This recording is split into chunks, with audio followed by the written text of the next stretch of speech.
இரட்சகருமாகிய இயேசு கிறிஸ்துவின் நாமத்தினாலே இங்கே வந்திருக்கிற ஒவ்வொருவருக்கும் கிறிஸ்து இயேசுவின் வாழ்த்துதலை தெரிவித்துக் கொள்கிறேன். எல்லாரும் நினச்சிருப்பீங்க இந்த வருடம் ஆரம்பிச்சது, ஆனால் இந்த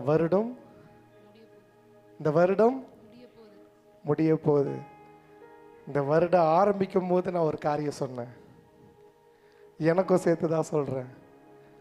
எத்தனை பேர் ஓகே, முன்னொன்று பிரதானமான ஒரு காரியம், இந்த ஆண்டில் ஒரே ஒரு ஆத்துமாவை இந்த சபையில் நான் என்ன பண்ணோம், கொண்டு வந்திருக்கணும். எத்தனை பேர் பண்ணீங்கன்ட்டு நான் கேட்க மாட்டேன்.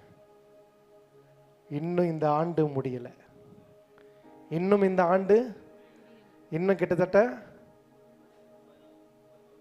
31 நாள் இருக்கு, 30 நாள் இருக்கு, 31 நாள் இருக்கு. இன்னும் டைம் இருக்கு. 31 days is not a small days. அதுக்காக ஆயத்தப்படுங்கள். கர்த்தர் உங்களை ஆசீர்வதிப்பார். இன்றைய நாளில் நம்ம சத்தியத்தில் பார்க்கும் பொழுது பைபிளில் புதிய ஏற்பாடில் நிறைய நிருபங்கள் இருக்கிறது. அதில் முதல் நாலு நிருபம் என்ன சொல்கிறோம், நம்ம சுவிசேஷம்,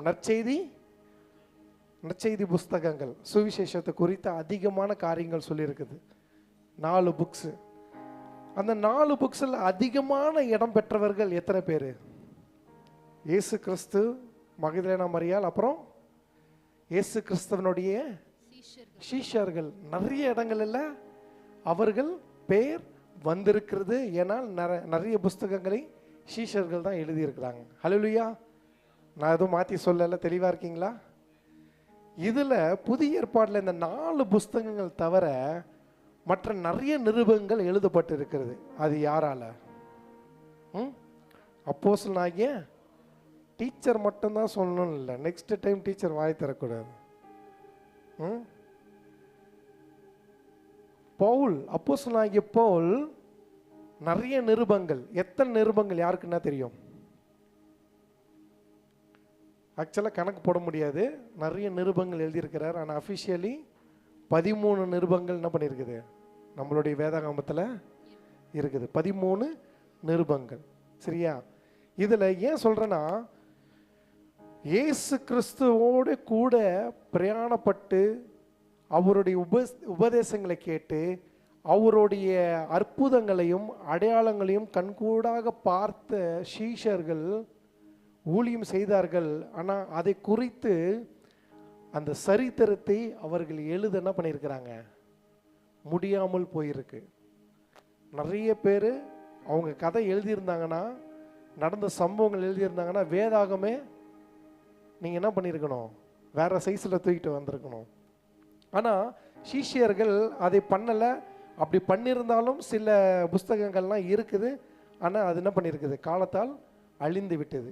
ஆனால் இந்த அப்போஸ்தலனாகிய பவுல் இயேசுவோட கூட இருந்த ஆள் இல்லை,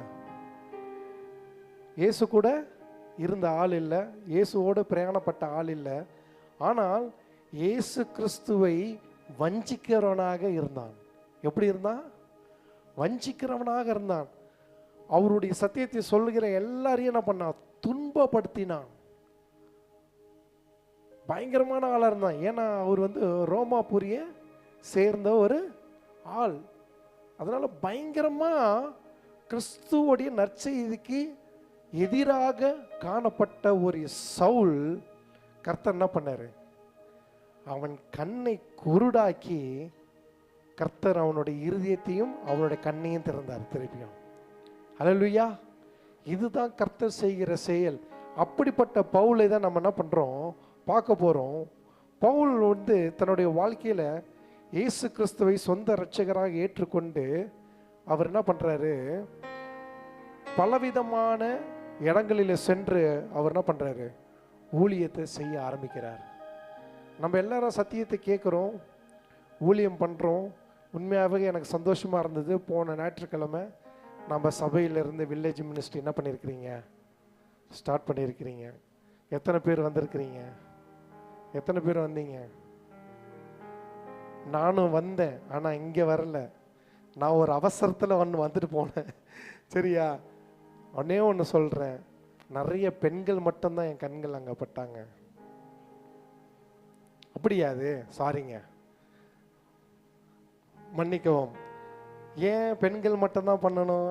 ஆண்கள் சுவிசேஷ ஊழியங்கள்னா பண்ணணும். நம்ம சபையில் பெண்கள் ஆண்கள் பிரிக்காதீங்க, எல்லாம் சேர்ந்து போங்க. கர்த்தர் உங்களை ஆசீர்வதிப்பார். ஹல்லேலூயா, ஹல்லேலூயா. இந்த பவுலானவர் கிறிஸ்து தன்னுடைய கண்ணை திறந்த உடனே கர்த்தருக்கான வைராக்கியமான ஊழியத்தை செய்தார். அப்போ அவர் செய்யும் பொழுது 3 ஜேர்னி, அதாவது 3 பயணம் அவருடைய வாழ்க்கையில் முதன்மையாக காணப்பட்டது. ஃபஸ்ட்டு உங்களுக்கு ஒரு பைபிள் ஸ்டடி மாதிரி தான் போகும், அதுக்கப்புறமா தான் நம்ம மெசேஜுக்குள்ளேயே போகிறோம். ஏன்னா பவுலுடைய ஃபவுண்டேஷன் உங்களுக்கு நான் போடணும். அப்போ போட்டால் தான் உங்களுக்கு சில காரியங்கள்லாம் புரியும். பவுல் எந்த ஊர் சேர்ந்தவன்? பவுல் பார்த்தீங்கன்னா பார்ன் இன் தர்சூஸ் பண்ற என்ன பண்ணுறது ஒரு பட்டணத்தில் பிறந்திருக்கிறார். அந்த தர்சூஸ் என்னன்னா நம்ம தமிழ்நாடுன்னு சொல்கிறோம்ல, அதுதான் தர்சூஸ். ரோமபுரியிலேயே தர்சூஸ்ன்றது ஒரு தமிழ்நாடு மாதிரி ஒரு பட்டணமாக இருக்கிறது. அப்போது நான் ஒரு ரோம குடியுரிமை பெற்றவன்னா யார்? ரோம குடியுரிமைன்னா இப்போ நம்ம எல்லாம் என்ன குடியுரிமை பெற்றிருக்கிறோம்? நம்ம இந்தியன்னா அவங்க ரோமன்ஸ். புரிஞ்சுதா? ரோமன் சிட்டிசன், நம்ம இந்தியன் சிட்டிசன். அப்போ தர்சூஸ்ன்னு இடம் என்னது? தமிழ்நாடு. அவன் பிறந்த இடம் என்னது? தமிழ்நாடு. அப்போ அவனுக்கு என்ன, தமிழ்நாட்டில் பிறந்தானா அவனுடைய பாஷை என்னவா இருக்கும்? தமிழாக இருக்கணும். ஆனால் இங்கே தர்சூஸ், அவன் ரோமபுரியனாக இருந்தாலும் அவன் யூத குடும்பத்தில் பிறந்ததுனால அவங்களுடைய பாஷை என்ன இருந்தது? யூத பாஷையாக தான் இருந்தது. இதுதான் பவுலுடைய காரியங்கள். எங்கே பிறந்தாப்புல? தர்சூஸில் பிறந்தாப்புல. அவனுடைய குடியுரிமை என்னது? ரோம குடியுரிமை. அவனுடைய பாஷை என்ன? யூத பாஷை. ஏன்னா அவன் யூத குடும்பத்தில் பிறந்தது. நம்ம தமிழ் குடும்பத்தில் பிறந்ததுனால நம்ம என்ன பண்ணுறோம்? தமிழ் பேசுகிறோம். இதெல்லாம் சில காரியங்கள் நம்ம என்ன பண்ணியிருக்கணும், பைபிளை அப்படியே வாசிட்டு போகாமல் என்ன காரியங்கள் ஏதுன்னு படிக்கும்போது தான் அவங்க செய்த ஊழியங்கள், அவங்க செய்த காரியங்கள், அவங்க எங்கெல்லாம் சென்றாங்கன்னு உங்களுக்கு புரியும்.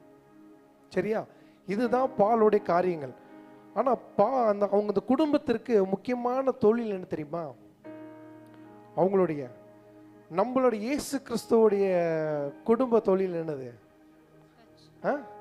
தச்சு வேலை. இவங்களும் கிட்டத்தட்ட அதே மாதிரி தான். இவங்க டென்ட் மேக்கர், கூடாரம் அமைக்கிற ஒரு குடும்பத்திலிருந்து வந்திருக்கிறார். அவங்க பரிசேயர் அந்த கேட்டகரியில் அவங்க இருப்பாங்க. இப்போது பவுலானவன் சிறு வயதிலிருந்து ரொம்ப ஞானமாக இருந்தான். he is a very intelligent boy. Saul படிக்காத, எஜுகேஷனே கிடையாது. he is well educated. அதனால தான் பவுலானவர் என்ன பண்ணுறாரு, யார் கூட உட்காந்து படிக்கிறாராம்?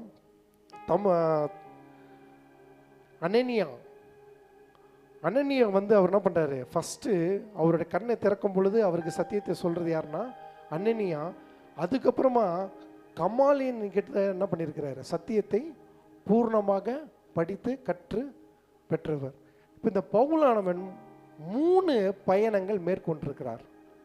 அவருடைய ஊழியங்கள் 3 விதமாக பிரித்து பல பட்டணங்கள் என்ன பண்ணியிருக்கிறாரு, அவர் என்ன பண்ணியிருக்காரு, போயிருக்காரு. முதலாவது ஜேர்னி எங்கே ஆரம்பிக்குதுன்னா, பவுல் பர்னபாஸ் தான் ஃபஸ்ட்டு ஆரம்பிக்கிறாங்க.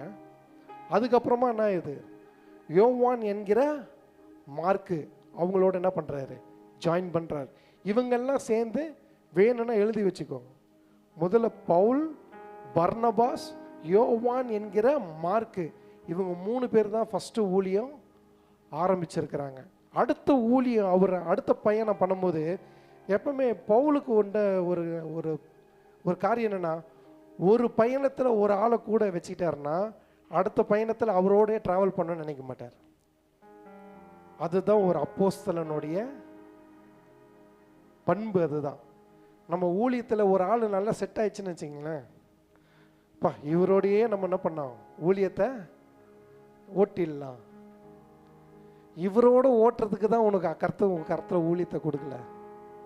ஹல்லேலூயா. கர்த்தர் உனக்கு ஊழியத்தை கொடுத்துருக்காருன்னா உனக்குன்னு ஒரு தரிசனத்தை கொடுத்துருப்பார்.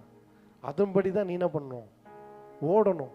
ஒரு ஆள் எனக்கு இந்த ஆவியோடு இந்த ஆவி செட் ஆகிடுச்சுன்னா அந்த ஆவி கெட்ட ஆவியாக போயிடும். பரிசுத்த ஆவியின் வழி நடத்தல் இல்லை. ஹல்லேலூயா. நீ துணையோட போறீன்னா உன் மனைவியோட போகணும், உன் கணவனோட போகணும். அதுதான் துணை. புரியுதா உங்களுக்கு? மற்றவங்களோட இவங்களோட தான் எனக்கு ஊழியம் அப்படின்னா அது ஊழியமே கிடையாது.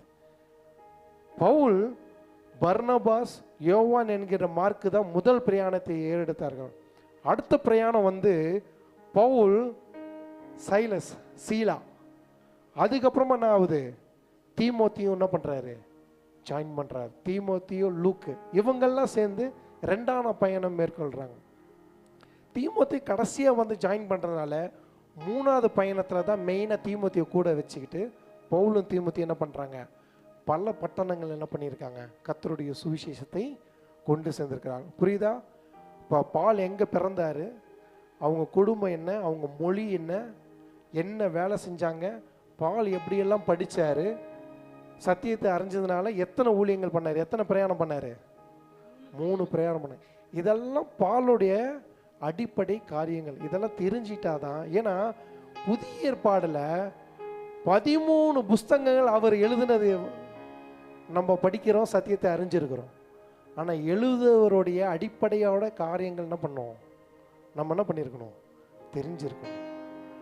அப்போ தான் என்ன நோக்கத்துக்காக எழுதினாரு, எந்த ஊழியத்துக்கு போகும்போது எழுதினாரு, என்ன சபைக்காக எழுதினாரு, அந்த சபையில் என்ன நடந்து கொண்டு இருந்தது, சபை மக்கள் எப்படியெல்லாம் இருந்திருக்கிறாங்க, அதுக்கப்புறமா அந்த சபைக்கு எப்படியெல்லாம் எழுப்புதல் வந்ததுன்னு ஒவ்வொன்றும் தெரிஞ்சுக்கிட்டாதான் நாளைக்கு இந்த சபையும் அந்த சபை மாறி மாறும். ஹல்லேலூயா. வந்தோம் அப்படியே கேட்டோம் போனோன்னா எந்த கிரியும் நடக்காது. உங்கள் குக்கரில் பிரியாணி மட்டும்தான் வேகும்.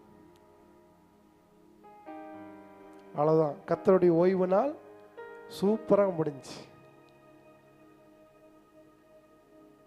சத்தியத்தை அறிவீர்கள், சத்தியம் உங்களை விடுதலையாகும்.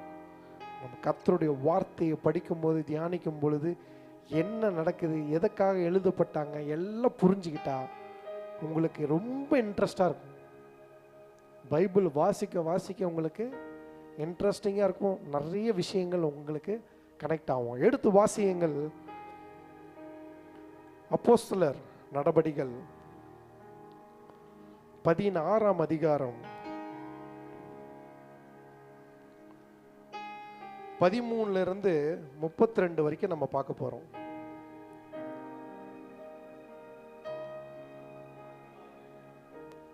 ம் 13 ஃபர்ஸ்ட் 15 வாசிக்கலாம். Shining ready.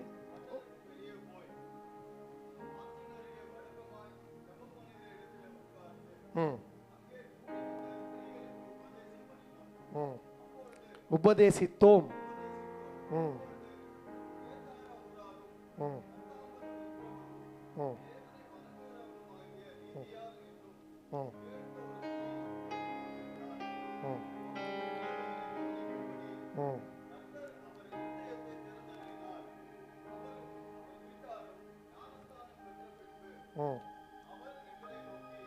பதினஞ்சோட ஸ்டாப் பண்ணிக்கலாம்.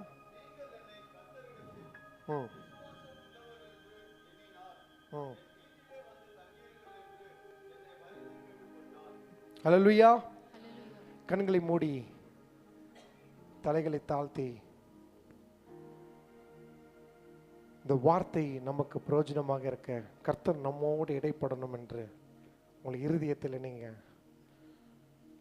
வேண்டிக் கொள்ளுங்க. கர்த்தர் இந்த வார்த்தையின் மூலியமாக உங்களிடம் பேசுவார். கர்த்தர் இடைப்படுவார்.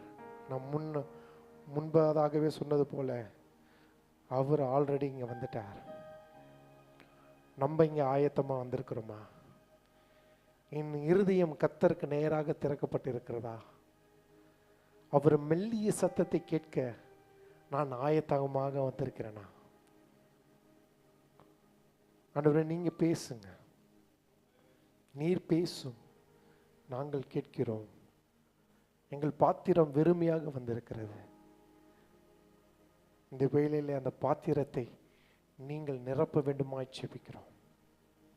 அதை நிரம்பி வழியத்தக்கதாக இந்த கிருபையை நீர் எங்களுக்கு தரப்போகிறதுக்காக நன்றி. உடைய சமூகத்தங்களை வெறுமையாய் தாழ்த்துகிறோம். மாறாத மீட்பர் இயேசு கிறிஸ்துவின் நாமத்தில் ஜெபிக்கிறோம் எங்கள் ஜீவன நல்ல பிதாவே. ஆமென், ஆமென், ஆமென். இந்த இடத்துல ஓய்வு நாளில் நாங்கள் பட்டணத்துக்கு வெளியே போய் ஆற்றின் அருகே வழக்கமாய் ஜெபம் பண்ணுகிற இடத்தில் உட்கார்ந்து அங்கே கூடி வந்த ஸ்திரீகளுக்கு உபதேசித்தோம். இதை படிக்கும் போது எனக்கு, நான் அதை முன்னாடி சொன்ன தெரியுமா, பெண்கள்லாம் சேர்ந்து நீங்கள் ஊழியத்துக்கு போனது. இப்போ நிறைய இடத்துல ஃபஸ்ட்டு இனிஷியேட்டிவ் எடுக்கிறாங்கன்னா எங்கே யார் எடுக்கிறாங்க? பெண்கள் எடுக்கிறாங்க. அதுக்காக நீங்கள் கை தட்டிக்கலாம். உங்களை பெருமையாக தான் பேசுகிறேன். நிறைய இடங்களில் பெண்கள் என்ன பண்ணுறாங்க, ஃபஸ்ட்டு இனிஷியேட்டிவ் என்ன பண்ணுறாங்க, எடுக்கிறாங்க. அதனால தான் ஏதோ தோட்டத்தில் என்ன பண்ணிட்டாங்க, ஃபஸ்ட்டு இனிஷியேட்டிவ். சரி, அது வேறு சாப்டர், அதை கொண்டு வந்து லிங்க் பண்ண வேணாம். அதனால் இங்கே பவுலும் சீலாவும் அந்த 2வது ஜேர்னி ஊழியத்தில் ஸ்டார்ட் பண்ணுறதுக்கு முன்னாடி அவங்க என்ன பண்ணுறாங்க, இந்த ஓய்வு நாளில் வழக்கமாய் அவங்க போய் ஜெபம் பண்ணுகிற இடத்துல என்ன பண்ணுறாங்க, அவங்க போய் ஜெபம் பண்ணும் பொழுது நிறைய ஸ்திரீகள் வந்து என்ன பண்ணுறாங்க, அவர்களுடைய உபதேசத்தை கேட்க வந்திருக்கிறார்கள். அப்படி ஒரு ஆள் தான் அப்பொழுது 14 அப்பொழுது தியத்தீரா ஊராலும் ரத்தாம்பரம் இருக்கிறவர்களும் தேவனை வணங்குறவர்களும் ஆகிய லீதியாள் என்னும் பேருள்ள ஒரு ஸ்திரீ கேட்டுக்கொண்டிருந்தாள். போதும். அப்பொழுது ஒரு ஸ்திரீ என்ன பண்றா, லீதியாள் என்ற ஒரு ஸ்திரீ. அவ என்னவா இருக்கிறா? ரத்தாம்பரம் என்னது?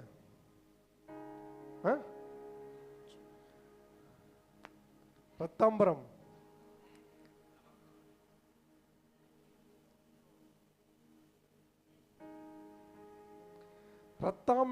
ரத்தாம்பரம் என்பது பர்பிள்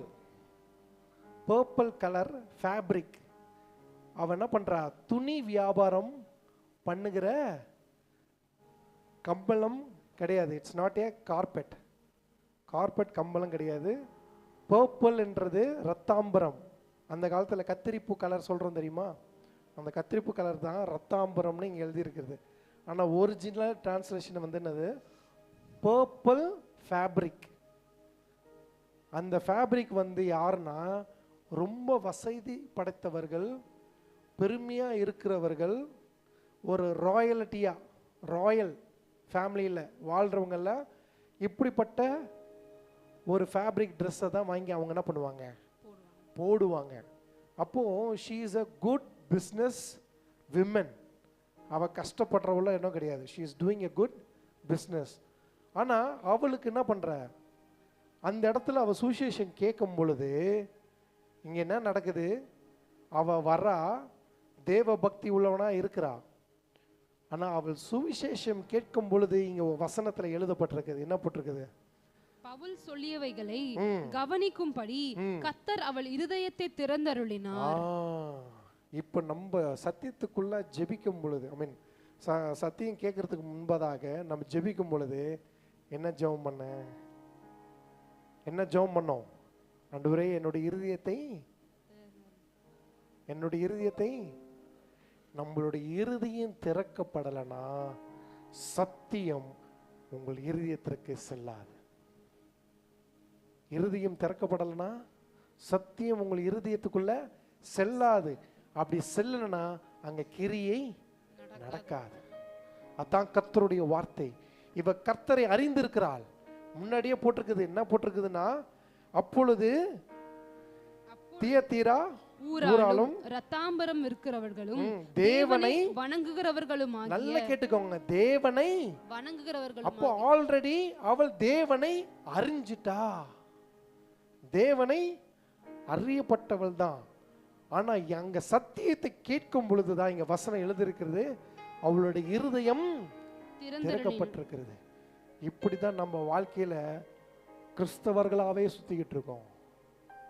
கிறிஸ்தவர்களாக என்ன பண்றோம், சுத்திக்கிட்டு இருக்கோம். கிறிஸ்தவர்கள் சொல்லி இருக்கனால நிறைய பேர் சொல்றாங்க, அவங்க போய் பேச மாட்டாங்கப்பா, அவங்க உண்மையா இருப்பாங்க, ஏமாத்த மாட்டாங்க, யார்கிட்டயும் சண்டைக்கு போக மாட்டாங்க, அடிதடி பண்ண மாட்டாங்க, கொஞ்சம் டீசெண்டா இருப்பாங்க. இப்படியெல்லாம் பேரை வாங்கியிருக்கிறோம். என்னது? கிறிஸ்தவர். ஆனா கிறிஸ்து நமக்குள்ள இருக்கிறாரா இல்லையான்னு நமக்கு தான் தெரியும். தேவனை அறிஞ்சிருக்கிறதுனால நீங்க கிறிஸ்தவர்களாக இருக்க முடியாது. என்னைக்கு உங்க இதயம் திறக்கப்படுகிறதோ, சத்தியம் என்னைக்கு உங்க இருதயத்தில் செல்லுகிறதோ, அப்பதான் கிறிஸ்துவனுடைய வாழ்வு, கிறிஸ்துவனுடைய பிரதிபலிப்பு உங்கள் மேல் தெரியும் மற்றவர்களுக்கு. அப்பதான் கிறிஸ்தவன் என்று நம்ம என்ன பண்ண முடியும், பேர் எடுக்க முடியும். அவ தேவனை ஆராதிக்கிறவளா இருந்தா, ஆனா என்னைக்கு அவ சத்தியத்தை கேட்கிறாளோ அப்பதான் அவளுடைய இருதயம் என்ன பண்ணுது, அங்க திறக்கப்பட்டிருக்கிறது. நான் சொல்லல, சத்தியம் சொல்லுது. ஒவ்வொரு வாரமும் நம்ம சபைக்கு வரும், சத்தியத்தை கேட்கிறோம். இன்னைக்கு வந்தவங்களுக்கு ஒரு பெரிய அற்புதம், ஒரு ஆசீர்வாதம் இருக்கிறது.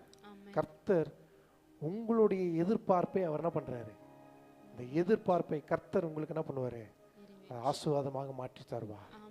வராதவங்களை குறித்து நான் எதுவும் சொல்லலை. எப்படி ஒரு சூழ்நிலையிலும் கர்த்தருடைய ஆலயத்திற்கு அந்த ஓய்வு நாளை நான் ஆராதிக்க செல்லணும், கர்த்தருடைய வார்த்தை எனக்கு வரணும், அந்த ஆசீர்வாதம் எனக்கு வரணும்னு நீங்கள் வந்திருக்கிறீங்களா, இன்றைக்கு கர்த்தர் உங்களுக்கு ஒரு பெரிய ஆசீர்வாதத்தை வைத்திருக்கிறார். அதை நீங்கள் போகும்போதே எடுத்துகிட்டு போவீங்க. ஹல்லேலூயா. இதுதான் தேவனை நான் அறிஞ்சிருக்கிறேன், நான் ஆன்லைனில் பார்த்துக்கிறேன், எனக்கு இந்த சத்தியம் எல்லாம் தெரியும். அறிகிற அறிவு, அந்த உபதேசத்தை கேட்டவுடனே அவளுடைய இருதயம் திறக்கப்பட்டது. இன்றைக்கு நம்மளுடைய இருதயம் சில விஷயங்கள் அடைக்கப்பட்டிருக்கும், சில விஷயங்கள் அடைக்கப்பட்டிருக்கும். எப்படி இதை நான் எப்படி செய்ய போகிறேன், எப்படி நான் இதை முடிக்க போகிறேன், இந்த காரியத்தை நான் எப்படி எடுத்துக்கொள்ள போகிறேன். தேவனை அறிஞ்சதுனால பல குழப்பங்கள் இருக்கலாம். ஆனா கர்த்தர் இன்னைக்கு உங்களுக்கு நிறைய காரியங்களை பேச போகிறார். உங்களுடைய இருதயம் திறக்கப்பட போகிறது. கர்த்தர் உங்களுக்கு அது உதவி செய்வார். ஹல்லேலூயா, ஹல்லேலூயா. இது பார்க்கிறோம். அடுத்தது 15. அவளும் அவள் வீட்டாரும் ஞானஸ்தானம் பெற்ற பின்பு. அவன் தேவனை அறிஞ்சிருக்கிறதுனால அவன் ஞானஸ்தானம் பெறல. என்னைக்கு சத்தியத்தை அறிந்து அவள் இருதயம் திறக்கப்பட்டதோ அவன் மட்டும் ஞானஸ்தானம் எடுக்கல. யாரெல்லாம் எடுத்திருக்காங்க? அவள் வீட்டாரும் ஞானஸ்தானம் பெற்ற பின்பு அவள் எங்களை நோக்கி, நீங்கள் என்னை கர்த்தரிடத்தில் விசுவாசம் உள்ளவள் என்று எண்ணினால் என் வீட்டிலே வந்து தங்கியிருங்கள் என்று எங்களை வருந்தி கேட்டுக்கொண்டாள். ஆமென். ஹல்லேலூயா, ஹல்லேலூயா. நீங்க ஊழியத்துக்கு போறீங்க, நீங்க ஊழியத்துக்கு போறீங்க, நல்லா கனெக்ட் பண்ணி பாருங்க. நீங்க ஊழியத்துக்கு போறீங்க, கர்த்தருடைய அபிஷேகம், வல்லமை, அங்கே கிரியை நடக்குது, அங்கே நிறைய பேருடைய இருதயம் திறக்கப்படுது, கட்டப்பட்ட கண்கள் திறக்கப்படுகிறது, அவர்கள் இயேசுவை ஏற்றுக்கொண்டிருக்கிறார்கள் சொந்த ரட்சிகராக. அவங்களுக்குள்ள ஒரு சமாதான சந்தோஷம் வந்துருச்சு. உடனே அந்த சந்தோஷத்தை யார் கூட பகிர்ந்துக்கிறாங்க? நற்செய்தியை கொண்டு சென்ற உங்களோட தான் அவங்க என்ன பண்றாங்க, அந்த பகிர்ந்து கொள்ள. இன்னைக்கும் அது நடந்துகிட்டு இருக்கு, அன்னைக்கும் அது நடந்தது, இன்னைக்கு என்ன பண்றது? அதனால்தான் நேற்றும் என்றும் என்றும் மாறாதவராயிருக்கிறார். ஹல்லேலூயா. அன்னைக்கு நடந்த அந்த காரியங்கள் இன்னைக்கே நடக்குது. அவங்க என்ன பண்ணாங்க, உடனே போய் இன்னைக்கு எங்க வீட்டில் வந்து எங்களோடு கொஞ்சம் என்ன பண்ணுங்க, தங்கியிருங்கள். கிறிஸ்துவனுடைய ஆவியை நமக்குள்ள இருந்தா, கிறிஸ்துவை பிரதிபலிக்கிறவளா இருந்தா, கிறிஸ்து எப்படி அந்த வீட்டுக்குள்ள வந்தோன்னு சந்தோஷம் கிடைக்குதுன்னு அவங்க நினைக்கிறாங்களோ, நம்மளையும் கூட்டு போகும்போது அந்த சந்தோஷத்தை அவர்கள் பெற்றுக்கொள்வார்கள். ஏன்னா உன்னோடு வருகிறவர் யார்? உன்னோடு வருகிறவர் யார்? உன்னோடு வருகிறவர் யார்?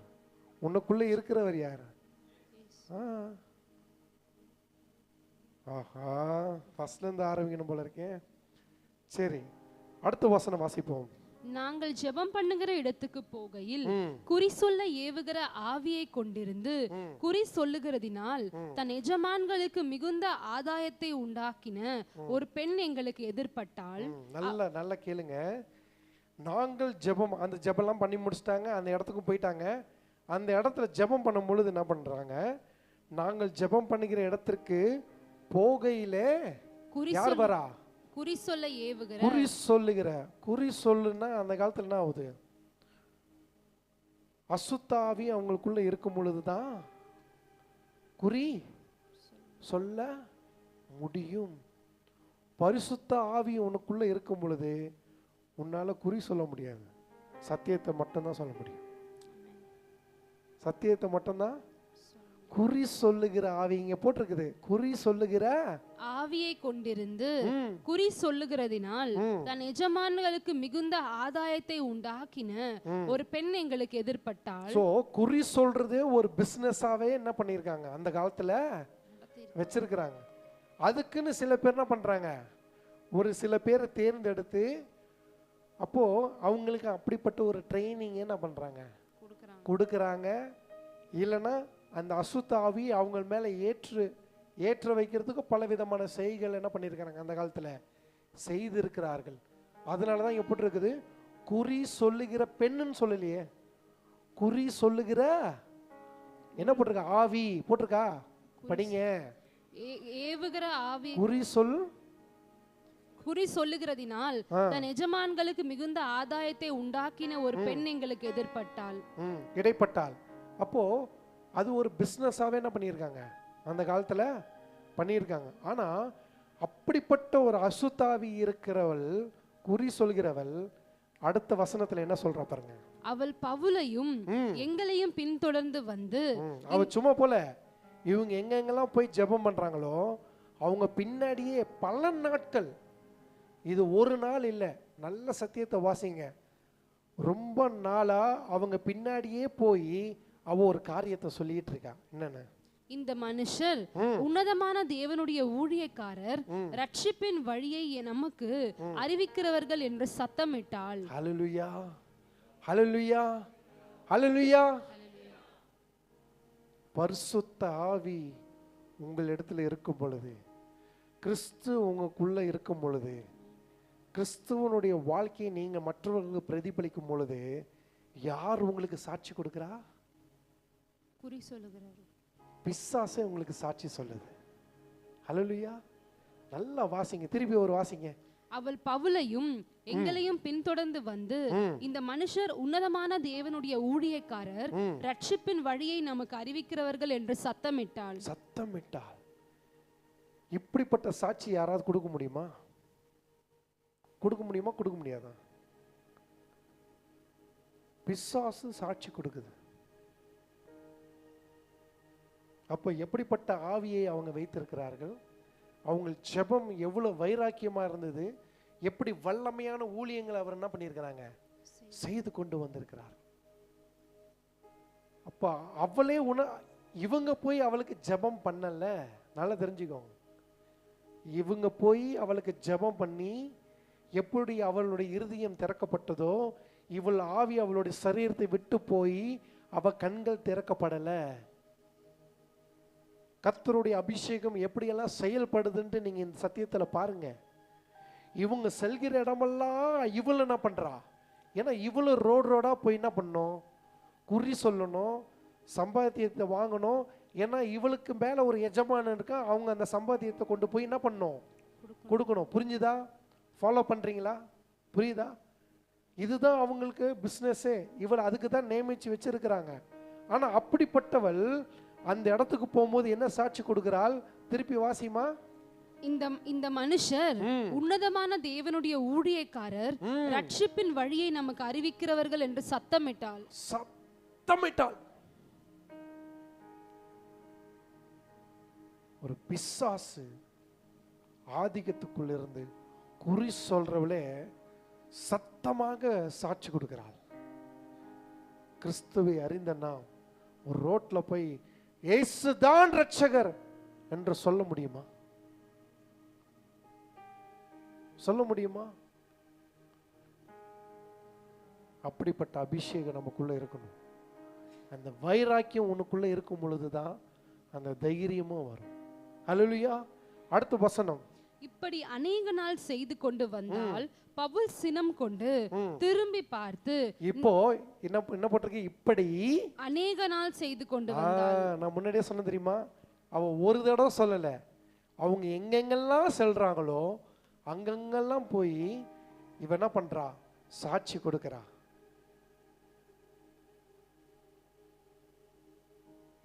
இதெல்லாம் யோசிச்சு பார்க்கும்போது எப்படியெல்லாம் நடந்திருக்கும். அவளுடைய அசுத்தாவி அவளை விட்டு போகல.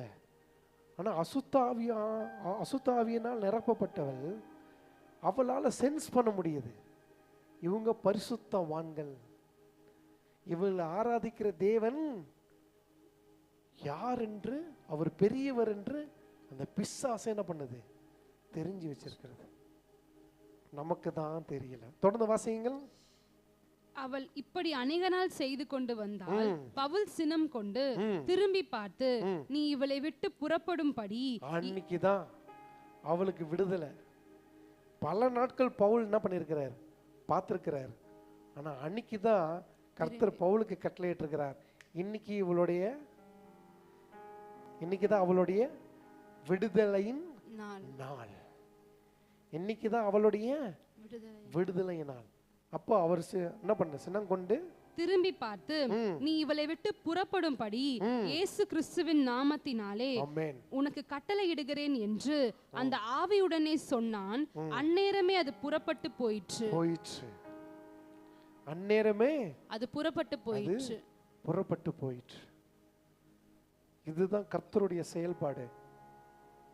அவ ஊர் ஊரா போய் சொல்லும் போதே அங்க ஒரு பெரிய அட்வர்டைஸ்மெண்ட் நடந்துருச்சு. அவன் ஒரு இடத்துல மட்டும் போய் சொல்லி, இவங்க தேவனுடைய ஊழியக்காரர்கள் ஒரே ஒரு இடத்துல மட்டும் அவன் சொல்லியிருந்தானா அந்த இடத்தோட அந்த கதை முடிஞ்சிருக்கும். ஒரு கடை புதுசாக ஓப்பன் ஆயிருக்குங்க, உங்களுக்கு புரியுற மாதிரியே சொல்கிறேன். இல்லைன்னா ஒரு hotel, mutton biryani, chicken biryani, basmati ரைஸ்லேயும் இருக்குது, சீரக சம்பா ரைஸ்லேயும் இருக்குது. புரிஞ்சிச்சா? இதெல்லாம் எங்கள் ஹோட்டலில் இருக்குன்ட்டு ஒரே ஒரு தெருவில் மட்டும் அவன் ஆட்டோவில் வச்சு அட்வர்டைஸ்மெண்ட் பண்ணிட்டான். அப்போ யார் மட்டும் கேட்டிருப்பாங்க? அந்த தெருவில் இருக்கவங்க மட்டும்தான். அப்போ யார் போவா அந்த கடைக்கு? அந்த தெருவில் இருக்கவங்க.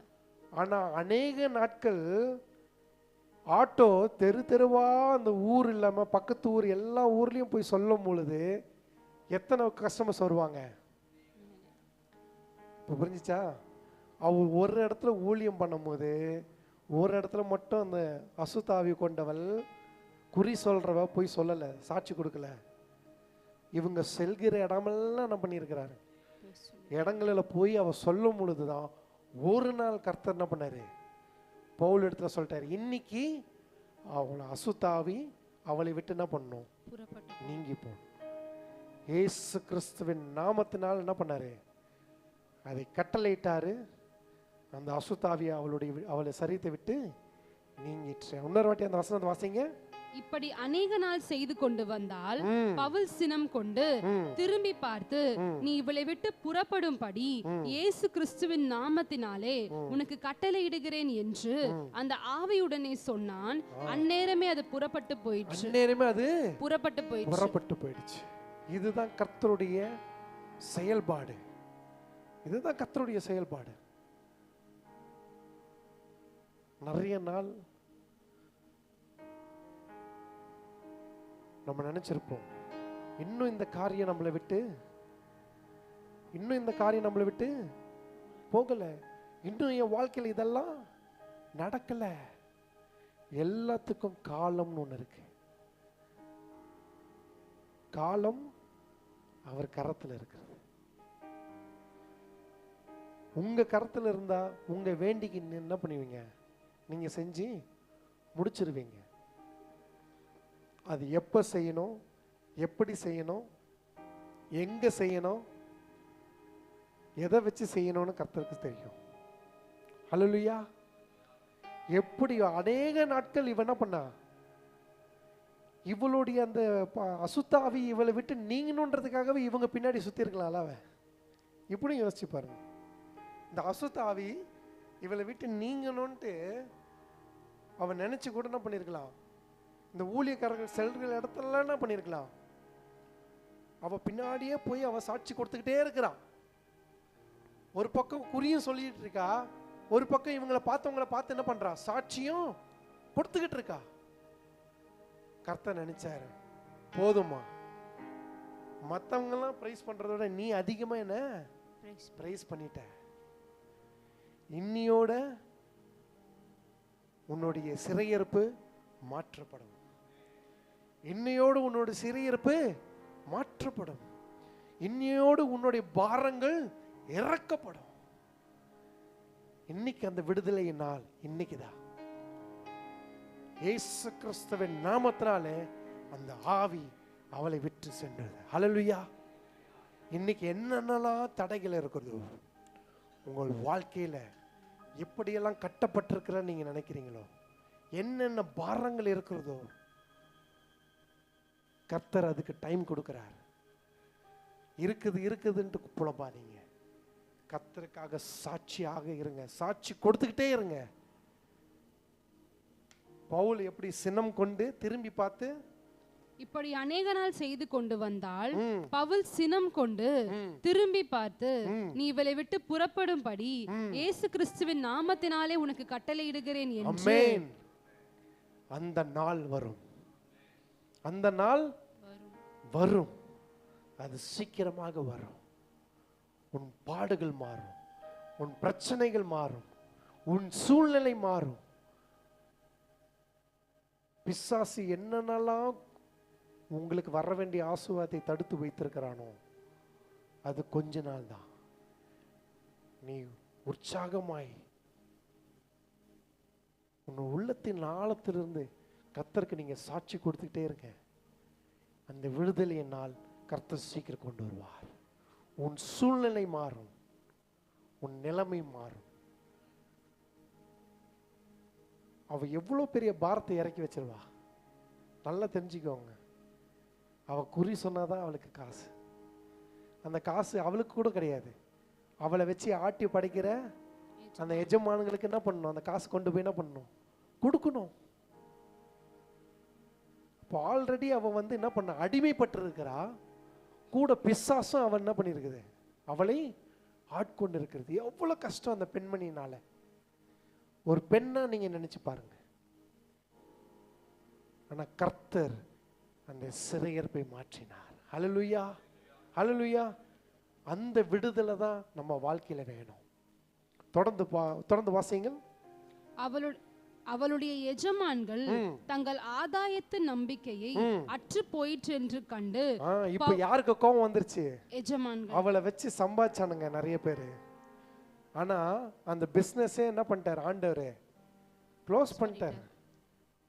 Totally collapsed. அவன் பிசினஸே கொலாப்ஸ்ட். தொடர்ந்து வாசிங்க. பவுலையும் சீலாவையும் பிடித்து சண்டே வெளியில் உள்ள அதிகாரிகளிடத்தில் இழுத்து கொண்டு போனார்கள். பிசாசு சும்மா இருப்பானா? பிசாசு அவன் எப்படியெல்லாம் பிளான் பண்ணணும்னு அவனுக்கு என்ன பண்ணணும். ஏன்னா அவன் தந்திரசாலி. நேர்மையாய் அவன் என்ன பண்ண மாட்டான், எதிர்கொள்ள மாட்டான். அவன் தந்திரக்காரன். இல்லைன்னா என்னையும் இப்படி வச்சிருக்கிறாரே, நான் எப்படி அவன் தான் முதன்மை தூதனா இருந்தான். என்னைக்கு அவனுக்குள்ள அந்த பெருமை வந்ததோ கர்த்தர் அவன் என்ன பண்ணாரு, தள்ளிட்டார். அவன் தேவனுக்கு நிகரானவன் என்று என்னைக்கு அவன் நினைச்சானோ, தேவனால உருவாக்கப்பட்டவன் என்னைக்கு தேவனுக்கு நிகரானவன் நினைச்சானோ, அன்னைக்கு தான் அவனுடைய அழிவு ஆரம்பிச்சது. பிசாசு இப்படிதான் வஞ்சிக்கும். அவனுங்க என்ன பண்ணானுங்க, கோபம் அடைந்து அந்த கோபத்தை அந்த பெண்ணு மேல காட்டல. ஏன்னா நம்மளுக்கு சத்தியத்துல பார்க்கும்போது ஒரு பெண்ணு தான் இங்க, ஒரு பெண்ணு தானே பண்ணியிருக்குது, சொல்லப்பட்டிருக்குது. இது மாதிரி நிறைய பெண்கள் அங்க என்ன பண்ணியிருப்பாங்க, குறி சொல்ல போயிருப்பாங்க, அவங்கள வச்சு பிஸ்னஸ் பண்ணியிருப்பாங்க. இவள் மாறினது போல எப்படி சத்தியத்தை இவ அறிஞ்சு இவளுடைய சிறையிருப்பை கர்த்தர் மாற்றினாலோ, இவ கூட இருக்கிறவங்களும் பார்த்து மாறி இருப்பாங்களா, இருக்க மாட்டாங்களா? மாறி இருப்பாங்களா, இருக்கணும். இப்படி தான் சத்தியத்தை யோசிக்கணும். ஒரு ஆள் மாறினதுனால இவனுங்க கோபம் பட்டிருக்க மாட்டானுங்க. புரியுதா உங்களுக்கு, விளங்குதா? இப்படிதான் சத்தியத்தை என்ன பண்ணணும், நம்ம புரிஞ்சுக்கணும். இப்படியே வாட்சி ஒரு ஆள் உங்களுக்கு ஒரு கெட்டது பண்ணிட்டாருன்னா நீங்க அதை குறித்து நீங்க யோசிப்பீங்களா? அவர்கிட்ட பேசாம இருப்பீங்க. ஆனா அந்த ஆளை அழிக்கணும்ன்ற ஒரு எண்ணம் எப்போ வரும்னா, தொடர்ந்து அந்த மனுஷரால அதிகமா பாதிக்கப்பட்டு பட்டு பட்டு பட்டு இருந்துகிட்டே இருக்கணும். கரெக்டா இல்லையா? அப்போ அந்த இவனுங்க என்ன பண்றானுங்க, வாசிங்க. அவர்களை அதிகாரிடத்தில் ஒப்புவித்து, யார் பவுலையும் சீலாவையும் அதிகாரிடத்தில் ஒப்புவித்து யூதர்கள் ஆகிய இந்த மனுஷர் நம்முடைய பட்டணத்தில் கலகம் பண்ணி, என்ன பண்றாங்க, கலகம் பண்ணி.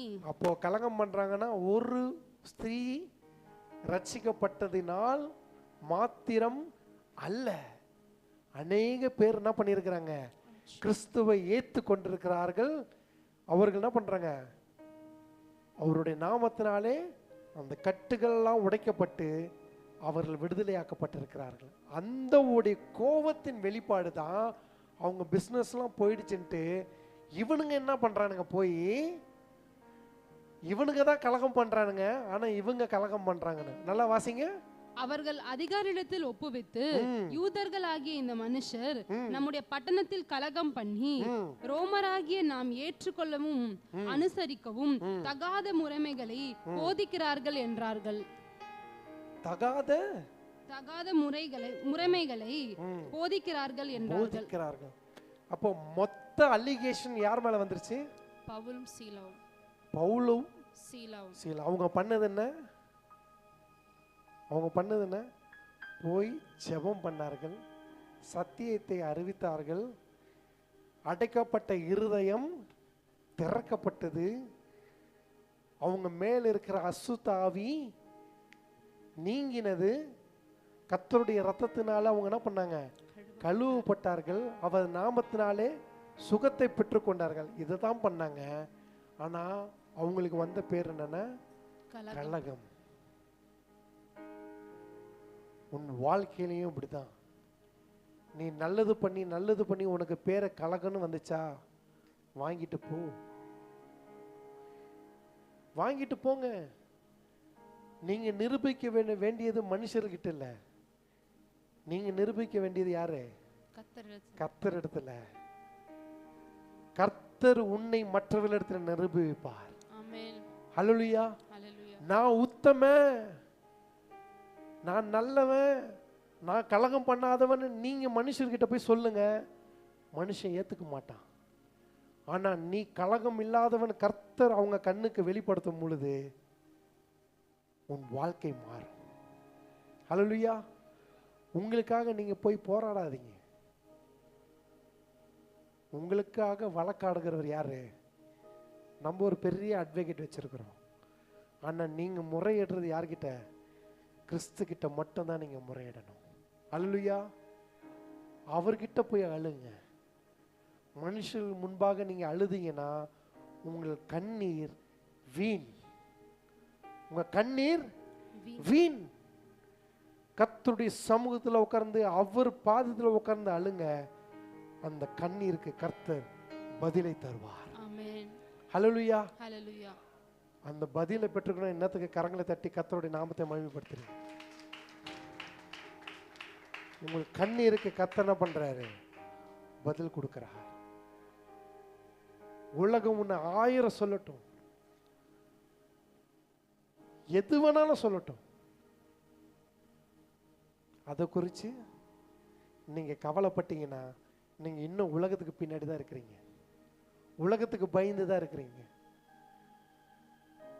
1000 என் மேல சொன்னாலும் நான் கர்த்தருக்கு உண்மையாக இருக்கிறேன். என் வாழ்க்கை அவருக்கு முன்பாக நேர்மையாக இருக்கிறது. அவர் உங்களுக்கு சாட்சி கொடுத்துட்டாருன்னா மற்றவங்க உங்களுக்கு சாட்சி கொடுக்கணும் அவசியமே கிடையாது. ஏன்னா பரலோகத்துக்கு கொண்டு போக போறவர் அவர் தான், இவங்க கிடையாது. ஹல்லேலூயா. ஹல்லேலூயா. பரலோகத்துக்கு நம்மளை கொண்டு போகிற யாரு? நம்ம கூட இருக்கிறவங்க குழி தோண்டி புதைக்கிறதுக்கு தான் இருப்பாங்க.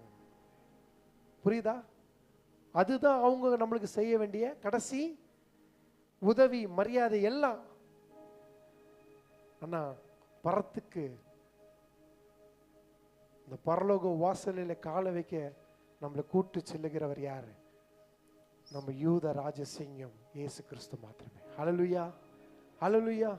அதனால இவங்க ரெண்டு பேரும் என்ன பண்ணல, அதுக்காக கவலைப்படவே இல்லை. தொடர்ந்து வாசிங்க.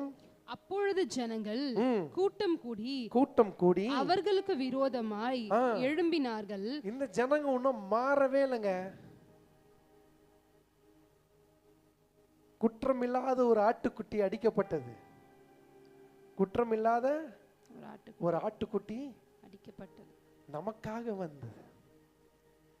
தன்னுடைய ஸ்தானத்தை விட்டு மனித ரூபம் எடுத்து இந்த உலகத்திற்கு பாவப்பட்ட நம்மளை மீட்க பாவியாக இந்த உலகத்திற்கு என்ன பண்ணாரு? வந்த ஆட்டுக்குட்டி. அந்த ஆட்டுக்குட்டியை அடிக்கப்படும் பொழுது ஜனங்கள் இதே தான் சொன்னாங்க. என்ன சொன்னாங்க ஜனங்கள்? அப்பொழுது ஜனங்கள் கூட்டம் கூடி அவர்களுக்கு விரோதமாய் எழும்பினார்கள். கிறிஸ்து இயேசுவுக்கும் விரோதமாய் எழும்பினார்கள். கிறிஸ்து இயேசு இருக்கும் பொழுது கடைசியா என்ன ஆச்சு? இந்த ஜனங்கள் விரோதமாய் எழும்பி இவரை சிலுவையிலே அறைய வேண்டும் அப்படின்னு கூக்குரல் இட்டார்கள். ஆனா கிறிஸ்து மரித்து மூன்றாவது உயிரோடு எழுந்து பரத்துக்கு ஏறி இது வாசிங்கன்னா கிட்டத்தட்ட நடக்கும்போது AD 50 to 60 நடந்திருக்கு. AD 50 to 60 நடந்திருக்கு. அப்போ கிறிஸ்து இயேசு மரித்து எழுந்து உயிரோடு வந்து பரத்துக்கு ஏறி சில வருடங்கள் நடக்கிற அப்போ ஜனங்களுக்கு தெரியுமா தெரியாதா? இப்படிதான் சொல்லி ஒருத்தரை போட்டு தள்ளி அமிச்சோம். ஆனா திருப்பி என்ன ஆச்சு? அவர் ஜீவனுள்ள தேவன் என்று நிரூபித்து செஞ்சு காமிச்சிட்டாரு. ஆனா இன்னும் ஜனங்க என்ன பண்ணல? அவங்களுடைய இருதயம் திறக்கப்படல. அதே போலதான் என்ன பண்றாங்க? குற்றம் சாட்டி அவர்கள் என்ன பண்ணணும்? எப்படியாவது பனிஷ்மெண்ட் வாங்கி கொடுக்கணும். தொடர்ந்து வாசிங்க. அதிகாரிகள் அவர்கள் வஸ்திரங்களை கிழித்து போடவும் அசிங்கப்படுத்த ஆரம்பிச்சிட்டாங்க. கிறிஸ்து அவங்களுக்குள்ள இல்லைன்னா கலகம் பண்ண ஆரம்பிப்பாங்க, உங்க மேல குற்றம் சொல்ல ஆரம்பிப்பாங்க. அடுத்த லெவலுக்கு என்ன பண்ணுவாங்க? உங்களை எப்படியாவது அசிங்கப்படுத்தி அவங்களோட இருதயத்தை சந்தோஷத்தை படுத்திக்கணுமோ என்னெல்லாம் பண்ண முடியுமோ பண்ணுவாங்க. என்ன பண்ணாங்க? வஸ்திரத்தை கிழித்து போடவும் அவர்களை அடிக்கவும் சொல்லி அவர்களை அநேக அடி அடித்த பின்பு சிறைசாலையிலே வைத்து அவர்களை பத்திரமாய் காக்கும்படி சிறைசாலைக்காரனுக்கு கட்டளையிட்டார்கள். போதும், என்னென்னலாம் அசிங்கப்படுத்த முடியுமோ அவ்வளோத்தையும் என்ன பண்ணிட்டாங்க? அவங்க அவ்வளோத்தையும் என்ன பண்ணிட்டாங்க? செஞ்சு முடிச்சுட்டாங்க. இருந்தாலும் அவங்களுக்கு அந்த கோபம் தீரல. ஏன் தெரியுமா? எதனால அந்த கோபம்? கிடியனுக்கு தெரியுது நிறைய பிசினஸ். ஏன்னா அவங்க பண்ண பிசினஸ் டோட்டலா என்ன ஆச்சு? Shut down. யாருக்கு தாங்க கோபம் வராது? அது நல்ல பிசினஸோ கெட்ட பிசினஸோ, அவனுக்கு வருமானமே என்னாச்சு? அதுலதான் அந்த வருமானத்துல கை வச்சிட்டியான்ட்டு அவனுடைய கோவம் அது. அவனுடைய கோவம் அது. கர்த்தர் இடத்துல நீங்க நெருங்க நெருங்க பிசாசுக்கு இதே கோபம் தான் வரும். கர்த்தர் இடத்துல நீங்க நெருங்க நெருங்க நெருங்க நெருங்க இதே கோபம் தான் பிசாசுக்கு. ஷாரன் கொஞ்சம் சவுண்டு கம்மி பண்ணுமா அந்த பேக்ரவுண்ட் மியூசிக்? பிசாசுக்கு எப்படி இந்த பிசினஸ் கெட்டு போச்சோ இவனுக்கு எப்படி கோபம் வந்ததோ அதே கோபம் தான் பிசாசுக்கு வரும். ஐயோ, இந்த மகனை நான் எப்படியெல்லாம் ட்ரெயின் பண்ணி வச்சிருந்தேன், இவனை வச்சு ஒரு பெரிய பிளானே பண்ணி வச்சிருந்தேன், திடீர்னு இவன் என்ன பண்ணிட்டான்? ஏத்துக்குன்னு சர்ச்சுக்கு போயிட்டான், திடீர்னு பண்ணிட்டான், ஞானஸ்தானம் எடுத்துட்டான், திடீர்னு பார்த்தா ஊழியக்காரனா நிற்கிறான், திடீர்னு பார்த்தா இவன் என்ன பண்ணுறான், அங்கங்கே போய் சத்தியத்தை, கோபம் வருமா வராதா? அப்போ பிசாசும் இப்படி தான் இந்த ஜனங்கள் என்ன பண்ணாங்க, கலகம் பண்ணார்கள். அவங்க மேலே என்னெல்லாம் அழிக்க சொன்னாங்க, வஸ்திரத்தை கிழித்தார்கள், அடிச்சாங்க. அப்போ கூட வாசிக்கணும். அவர்கள் பத்திரமாய் காக்கும்படி சிறைசாலைக்காரனுக்கு கட்டளையிட்டார்கள். அதுக்கு முன்னாடி அவங்க அடித்தும் அவங்களுக்கு மனசு, அவர்களை அநேக அடி அடித்த பின்பும் சிறைசாலையிலே வைத்து அவர்களை பத்திரமாய் காக்கும்படி சிறைசாலைக்காரனுக்கு கட்டளையிட்டார்கள். வைக்கிறதே சிறையில, ஏதோ பேங்க் லாக்கர்ல வைக்கிற மாதிரி பத்திரமா. எங்க வைக்கிறாங்களா? சிறைசாலையில் பத்திரமாக காக்கும்படி. எங்க சிறையில வச்சுட்டு பத்திரமா காக்கும்படி. அப்போ இன்னும் அந்த பயம் அவங்களுக்கு என்ன பண்ணல. ஏன்னா ஒருத்தர் அடக்கம் பண்ண இடத்துலயே உடச்சிக்கிட்டு வெளியில வந்துட்டாரு. முன்னாடி நல்லா கனெக்ட் பண்ணி பார்க்கணும். அடக்கம் பண்ண இடத்துலயே அவர் என்ன பண்ணாரு, அடைக்கப்பட்ட கதவுகள் என்ன பண்ணுச்சு, வந்து மனுஷன் உயிரோடு வந்துட்டார்ப்பா. அட்லீஸ்ட் இவனுங்க சிறைச்சாலைக்குள்ள வைக்கும் போதாவது என்ன பண்ணலாம், இவனுங்களா பாதுகாப்பாக பத்திரமாக என்ன பண்ணணும். இப்படியெல்லாம் நீங்க யோசிக்கும் போது தான் கர்த்தர் உங்களோட பேசுவார். என்னெல்லாம் நடந்ததுன்ட்டு விஷுவலைஸ் பண்ணி பாருங்க. இப்போ ஒவ்வொன்றா கர்த்தர் உங்களோட என்ன பண்ணுவார், இடைப்படுவார். இப்படியெல்லாம் ஆண்டவர் வழி நடத்தி இருக்கிறார் தன்னுடைய பிள்ளைகளை. தொடர்ந்து வாசியுங்கள். அவன் இப்படிப்பட்ட கட்டளையை பெற்று அவர்கள் உட்காவல் அறையிலே அடைத்து அவர்கள் கால்களை தொழு மரத்திலே மாட்டி வைத்தான். இப்பதான் முக்கியமான செய்திக்கு வருகிறோம். இப்பதான் முக்கியமான, இதுல இருந்து 1 hour ஆக போகுது. ஹல்லேலூயா, ஹல்லேலூயா. தூங்குறவங்களா ஹல்லேலூயா. ஏய் டீச்சர் மாட்டிக்கினாங்க. இப்போதான் நம்ம மெசேஜுக்குள்ளேயே போறோம். திருப்பி வாசிங்க. அவன் இப்படிப்பட்ட கட்டளையை பெற்று அவர்கள் உட்காபர் அறையிலே அடைத்து அவர்கள் கால்களை தொழு மரத்திலே மாட்டி வைத்தான். நல்ல கவனமா நிறுத்தி நிதானமா வாசி. இதுதான் நம்ம கேட்க போறோம். அவன் இப்படிப்பட்ட கட்டளையை பெற்று அவர்களை உட்காவல் அறையிலே அடைத்து அவர்கள் கால்களை தொழு மரத்தில் மாட்டி வைத்தான். கால்களை தொழு மரத்தில் மாட்டி வைத்தார்கள். மாட்டி வச்சாங்கன்னா, இப்ப நான் இந்த சட்டையை கழட்டி மாட்டி வைக்கிறேன்னா சட்டை எப்படி தொங்கும்? எப்படி தொங்கும்? சரி, ஸ்ட்ரைட்டா தொங்கும். அப்படி சொல்லுங்க. ஸ்ட்ரைட்டா இருக்கும்னா ஸ்ட்ரைட்டா தொங்கும். நம்ம கால் எங்க இருக்கு? அப்ப அவன் மாட்டி தொங்க விட்டாங்கன்னா அவங்க எப்படி இருப்பாங்க? தலைகீழ.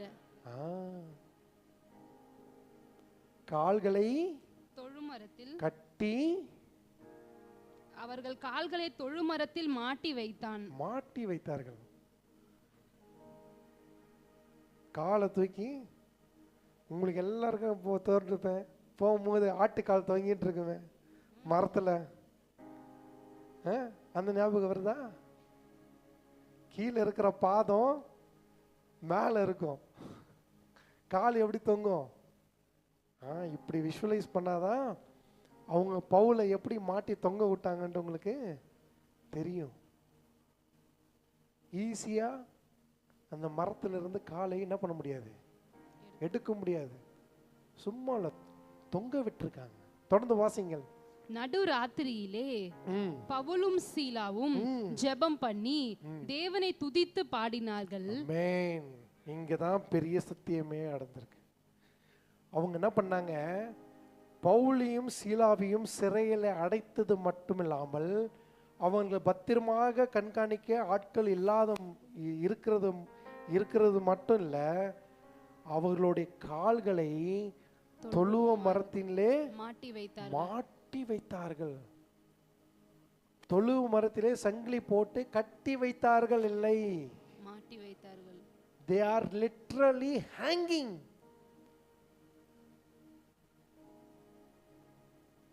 கிறிஸ்து இயேசுவையும் இப்படிதான் சிலுவையில் தொங்க விட்டார்கள்.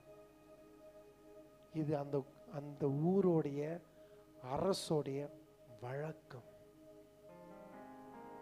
புரியுதா? எப்படி கொடூரமான நாட்கள்ல கிறிஸ்து, நீங்க நினைச்சுக்கிறீங்க இதுதான் கொடூரமான நாள். இருக்கிறதுலே ரொம்ப சொஃபிஸ்டிகேட்டடான வாழ்க்கை என்னன்னா நம்ம வாழ்ந்துகிட்டு இருக்கோம். சத்தியத்தை சொல்லும்போது உங்களுக்கு எந்த அங்கெல்லாம் சொன்னா உடனே கல் மண்டைக்கு வரும், அடிச்சு மண்டை திறந்துடும். அப்படிப்பட்ட சூழ்நிலையில சுவிசேஷம் சொல்லி அறிவித்து வந்திருக்கிற கூட்டம் தான் நம்ம. ஹல்லேலூயா. அப்ப அவங்கள மாட்டி தொங்க விட்டதுல, சரி காலை தான் மாட்டி தொங்க விட்டாங்களே, கையை சும்மா விட்டுருப்பாங்களா? கையை சும்மா விட்டுருப்பாங்களா? காலையும் மாட்டி தொங்க விட்டாங்கன்னா கையையும் சும்மா விட மாட்டாங்க. கையை என்ன பண்ணிட்டாங்க? கட்டிட்டாங்க. யோசிச்சு பாருங்க. 1 மணி நேரம் இல்லைன்னா 2 மணி நேரம் சர்ச்சில் நம்மளால ஒரு இடம் உட்கார முடியுதா? அதுக்குள்ளேயே எனக்கு காலு இங்கேருந்து அப்படியே மரத்து போச்சுங்க பாஸ்டர். திடீர்னு அப்படியே மரத்து போய் ரத்த ஓட்டமே வராமல் போச்சு. இந்த 2 மணி நேரம் உட்காந்தனால இடுப்பு வலிக்குது பாஸ்டர்.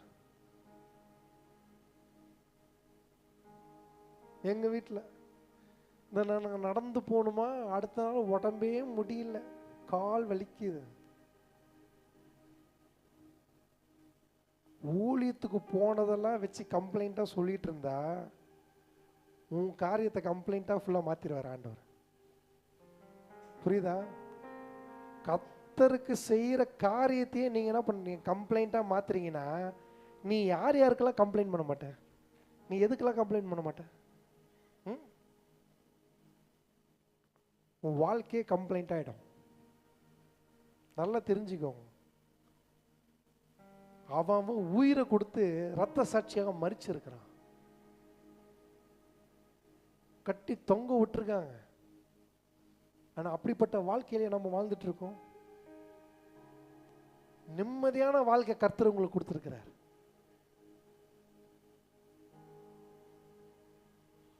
அடுத்த நிமிஷம் நான் உயிரோடு இருப்பேனான்னு தெரியாத வாழ்க்கை அவங்களுக்கு. நான் இன்னும் ஒரு 40 வருஷம் சந்தோஷமா இருக்கணும்னு நினைக்கிற வாழ்க்கை நம்மளுக்கு. இன்னும் 40, எனக்கு ஒரு 90 வயசு இருந்தால் நான் ஜாலியாக இருப்பேன்.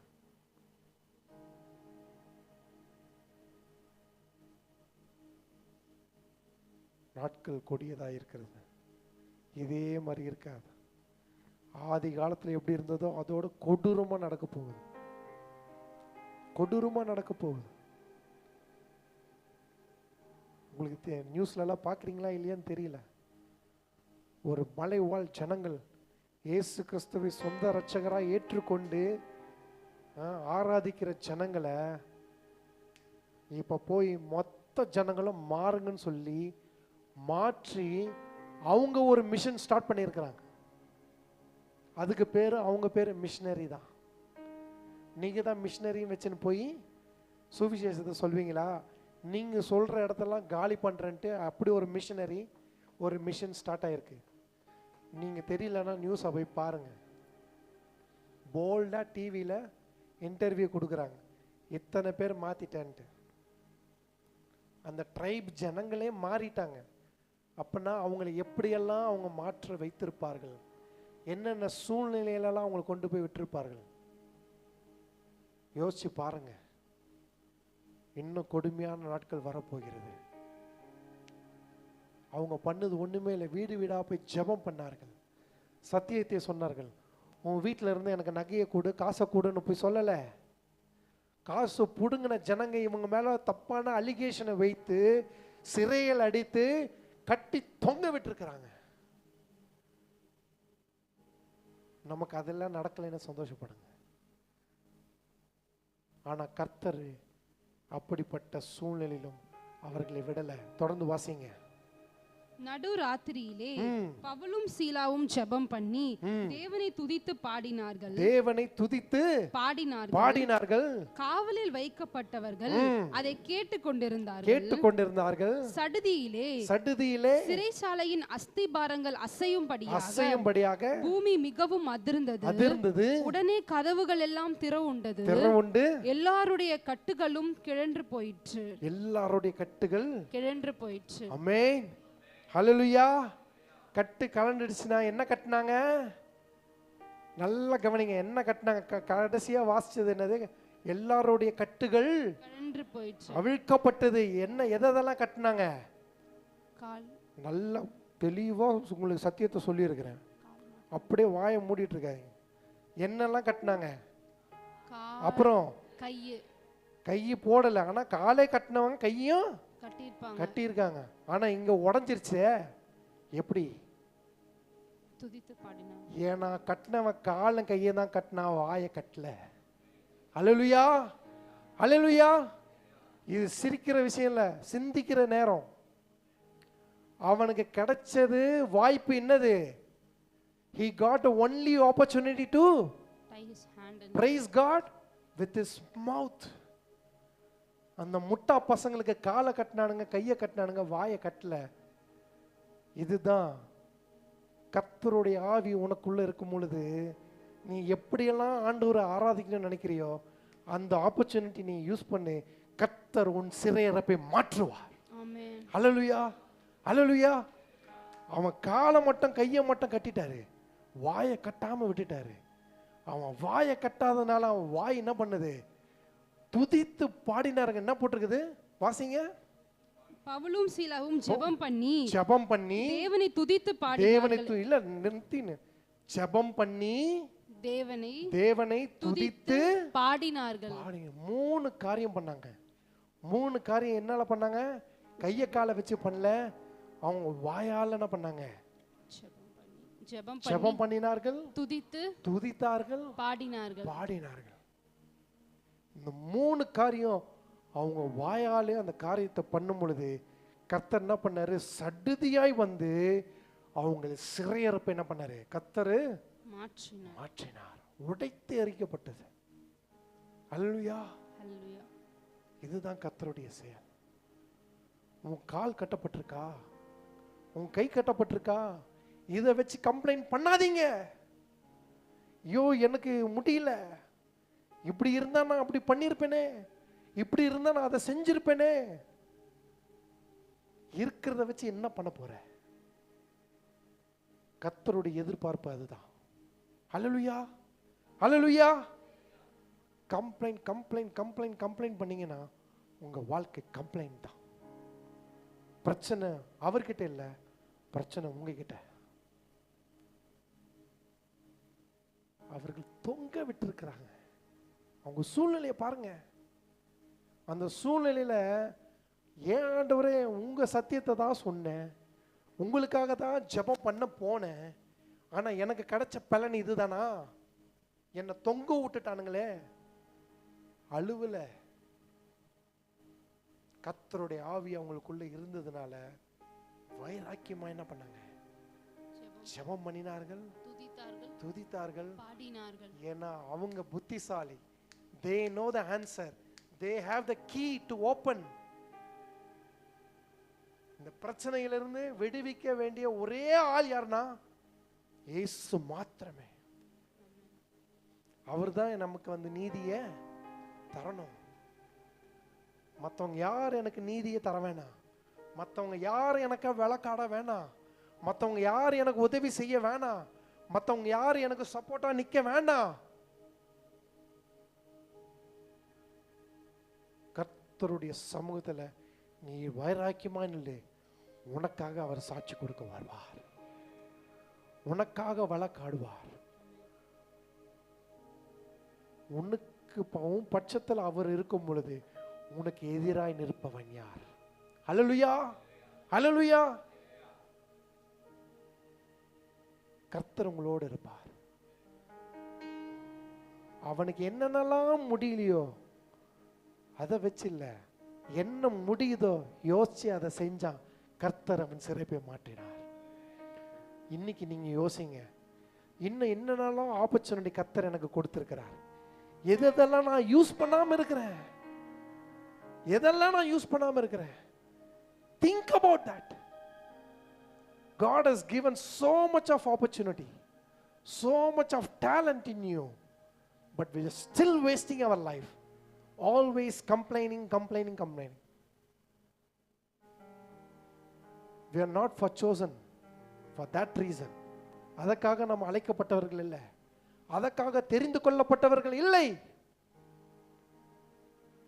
கர்த்தருடைய அபிஷேகம் உங்களுக்குள்ளே இருக்கும் பொழுது find opportunities.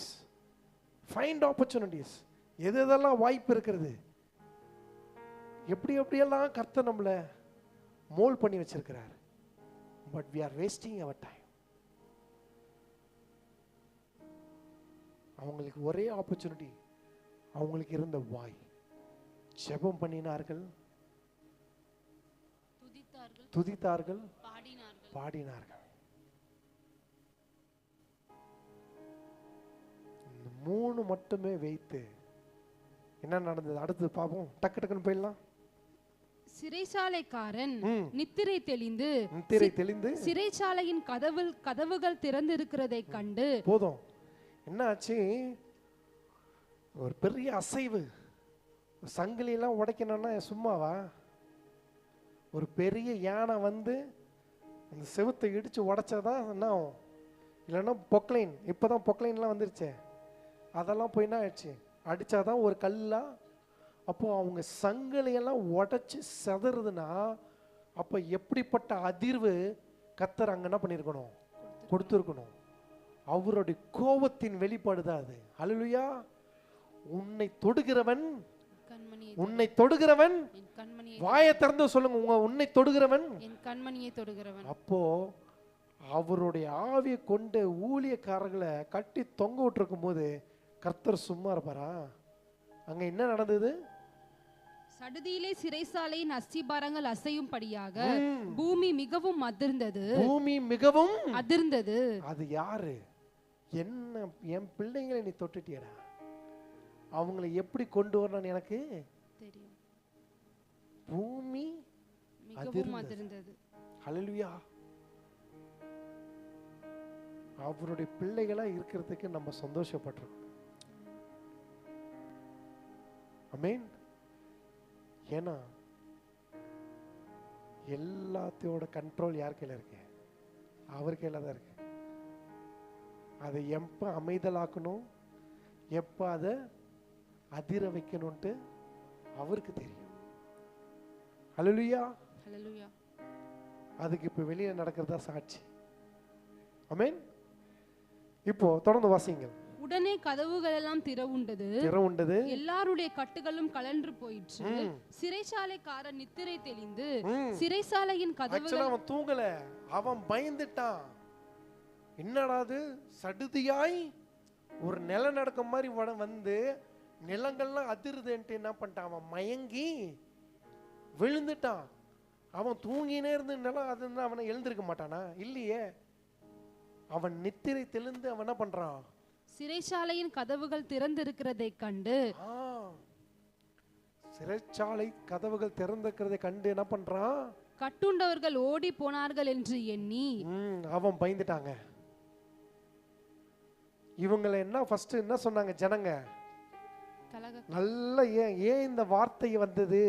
முன்னாடி ஒரு வார்த்தை வருதுன்னா பின்னாடி அதுக்கு ஒரு பதிலும் வரும். புரியுதா? உங்களுக்கு முன்னாடி ஒரு கஷ்டம் போயிட்டு இருக்குன்னா பின்னாடி கர்த்தர் உங்களுக்கு ஒரு பதிலை கொண்டு வந்திருக்கிறாருன்னு அர்த்தம். புரியுதா? முன்னாடி ஒரு வார்த்தை என்ன சொல்றாங்க, நான் சொன்னல, இன்னும் பேங்க் லாக்கரை பத்திரமா எடுத்து உள்ள வைக்கிறது, சிறையில தானே போடுறாங்க. அதுக்கு எதுக்கு பத்திரம்? பத்திரமான பண்ணோம் சிறையில. அப்ப இங்கதாச்சு. அடுத்து வாசிங்க. பட்டயத்தை உருவி கொஞ்சம் முன்னாடி சிறைச்சாலையின் கதவுகள் திறந்திருக்கிறதை கண்டு கட்டுண்டவர்கள் ஓடி போனார்கள் என்று எண்ணி பட்டயத்தை உருவி தன்னை கொலை செய்து கொள்ள போனான். நிறுத்துங்க. அவன் பயந்துட்டான். அவன் என்ன நினைச்சிட்டான், எல்லாமே உடைஞ்சி கேட்டெல்லாம் திறந்துருச்சு, உடஞ்சிருச்சு. தப்பிச்சிட்டோம், உள்ள இருக்கிறவங்க என்ன பண்ணிருப்பாங்க? தப்பிச்சிட்டு இருக்கோம். தப்பிச்சிட்டு இருப்பாங்க. அதனால அவன் பயந்து என்ன பண்றான், என்ன பண்ணிடுவாங்க, அங்க ஊர் சட்டம் என்ன, ஒரு சிறையில் இருக்கிறவன் கைதி தப்பிச்சிட்டானா ஃபர்ஸ்ட் தண்டனை அந்த கைதியை பிடிக்கிறது இல்லை, தப்பிக்க விட்ட உனக்கு தான், அவனுக்கு தான் மரண தண்டனை. அப்போ இவங்க சும்மா தண்டனை கொடுக்க மாட்டாங்க, கொடூரமாக அவனை தண்டிப்பார்கள். உடனே என்ன பண்ணிட்டான், தன்னுடைய பட்டயத்தை எடுத்து தன்னைத்தானே மாய்த்து கொள்ள அவன் என்ன பண்ணிட்டான், ரெடி ஆயிட்டான். ஆனா பவுல் மிகுந்த சத்தமிட்டு, அவன் பவுலுக்கு தெரியுது எல்லாமே, அங்க முழுசு இருளாயிடுச்சு, முழுசு இருளாயிடுச்சு. ஆனா பவுலுக்கு அது தெரியுது. பவுல் சத்தம் என்ன சொல்றாரு, நீ உனக்கு கெடுதி ஒன்றும் செய்து கொள்ளாதே, உனக்கே நீ என்ன பண்ணாத, கெடுதி ஒன்றும் செய்து கொள்ளாதே, செய்து கொள்ளாதே, நாங்கள் எல்லோரும் இங்கே தான் இருக்கிறோம் என்றான். எங்கேயும் ஓடி போல, நாங்க எல்லாரும் என்ன பண்றோம், இங்கே தான் இருக்கோம். இங்கே தான் இருக்கிறோம். இவரோடு சேர்ந்து இருந்து கைதி எல்லாருமே அங்கதான் இருந்திருக்காங்க. யாருமே பவுலும் சீலாவும் மட்டும் இல்ல, எல்லாருமே அங்கதான் இருக்கிறாங்க. எல்லாருக்கும் சேர்த்து தான் பவுல் என்ன பண்றாரு, நாங்கள் எல்லாரும் இங்கே தான் இருக்கிறோம் நாங்க என்றான். இருவரும் சொல்லல, எல்லோரும். வார்த்தைகளை நம்ம நிறுத்தி நிதானமா படிக்கணும். நாங்கள் எல்லாரும் இங்கே தான் இங்கதான் இருக்கிறோம், இருக்கிறோம், உனக்கு நீயே கெடுதி செய்யாதே. ஆமென். கர்த்தருடைய பிள்ளைகளை பாதுகாக்கிறது மட்டும் நம்ம தேவன் இல்லை, எதிரியா இருந்தாலும் அவனையும் பாதுகாப்பார். ஏன்னா நாளைக்கு அவன் கர்த்தருடைய பிள்ளையா மாறுவான். ஹல்லேலூயா, ஹல்லேலூயா. ஹல்லேலூயா. அந்த ஆத்துமா கர்த்தருடையது. ஆமென், ஆமென். அதுக்காக தான் டக்குன்னு பவுல் என்ன பண்ணாரு, உனக்கு நீயே கெடுதி ஒன்றும் செய்து கொள்ளாதே. எப்படிப்பட்ட தேவன், அப்படிப்பட்ட தேவனை நம்ம ஆராதிச்சிட்டு இருக்கோம், இன்னும் கொஞ்சம் கொஞ்சமா துக்கப்படுத்திட்டு இருக்கோம். ஹல்லேலூயா. கடைசியாக அப்பொழுது அவன் தீபங்களை கொண்டு வர சொல்லி உள்ளே ஓடி நடுநடுங்கி பவுலுக்கும் சீலாவுக்கும் முன்பாக விழுந்து அவர்களை வெளியே அழைத்து வந்து, ஆண்டவமாரே, ரட்சிக்கப்படுவதற்கு நான் என்ன செய்ய வேண்டும் என்றான். அப்போ பின்னாடி உடனே அவன் என்ன பண்றான், கர்த்தர் அவனுடைய இருதயத்தை என்ன பண்ணாரு, மாற்றி திறந்துட்டாரு. ஏன்னா அவனுடைய ஜீவனையே என்ன பண்ணிருக்கிறாரு, காப்பாற்று. அவன் உயிரையே என்ன பண்ணிட்டாரு, காப்பாத்திட்டாரு. அவன் என்ன பண்றான், ஓடி வந்து தீபங்களை கொண்டு வர சொல்லி இல்ல, அவர்கள் வெளியே அழைத்து வந்து, ஆண்டவமாரே, ஆண்டவமாரே, ரட்சிக்கப்படுவதற்கு நான் என்ன செய்ய வேண்டும் என்றான். அதற்கு அவர்கள், கர்த்தராகிய இயேசு கிறிஸ்துவை விசுவாசி, அப்பொழுது நீயும் உன் வீட்டாரும் ரட்சிக்கப்படுவீர்கள் என்று சொல்லி. ஹல்லேலூயா. போதும். ஹல்லேலூயா. இந்த கடைசி வசனத்தை எல்லாரும் வாசிப்போமா, எல்லாரும் பைபிள் எடுங்க. அதற்கு அவர்கள் எல்லாம் சேர்ந்து, கர்த்தராகிய இயேசு கிறிஸ்துவை விசுவாசி, அப்பொழுது நீயும் உன் வீட்டாரும் ரட்சிக்கப்படுவீர்கள் என்று சொல்லி. இந்த நீயை எடுத்துட்டு நானும் சொல்லுங்க. அப்பொழுது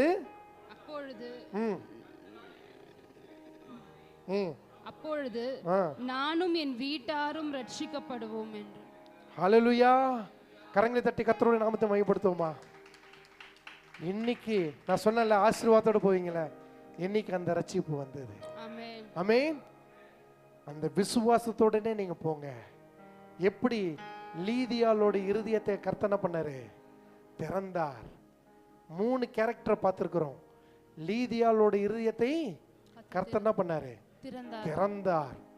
குறி சொல்லுகிற அந்த ஆவியை கொண்ட அந்த ஸ்திரீயை, அவளுடைய அடிமைத்தனத்தை, அவளுடைய அசுத்த ஆவியை என்ன பண்ணாரு கர்த்தர், அவருடைய நாமத்தினாலே விடுதலை ஆக்கினார்.